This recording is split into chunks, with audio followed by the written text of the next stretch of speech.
दिल्लीच्या मतदारांनी अरविंद केजरीवाल यांच्या आम आदमी पार्टीला अर्थात आपला नाकार कमळ फुलवला आहे।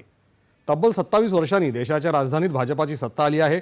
70 जागांपैकी भाजपाने 48 जागा जिंकत स्पष्ट बहुमत मिळवलं आहे। सलग 2 वेळा एक हाती मोठा विजय मिळवलेल्या आपला यावेळी केवळ 22 जागा जिंकता आल्या आहेत। काँग्रेसला या निवडणुकीत आपलं खातंही उघडता आलेलं नाही। भाजपाचे परवेश साहिब सिंह वर्मा यांनी अरविंद केजरीवाल यांचा 4000 मतांनी पराभव केला आहे। भाजपाच्या रेखा गुप्ता, कपिल मिश्रा, मणिंदर सिंग सिरसा, तिलक राम गुप्ता, उमंग बजाज, कैलाश गहलोत, तरविंदर सिंह मारवाह, अरविंदर सिंग लवली यांचा विजय झाला आहे।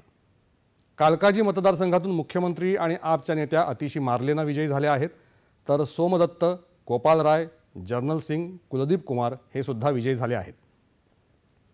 मतदारांनी या निवडणुकीत दिग्गज नेत्यांना धक्का दिलाय। दिल्लीचे माजी मुख्यमंत्री आणि आपचे सर्वेसर्वा अरविंद केजरीवाल, माजी उपमुख्यमंत्री मनीष सिसोदिया यांच्यासह सोमनाथ भारती, सत्येंद्र जैन, सौरभ भारद्वाज, ओझा यांना देखील पराभवाला सामोरं जावं लागलं आहे।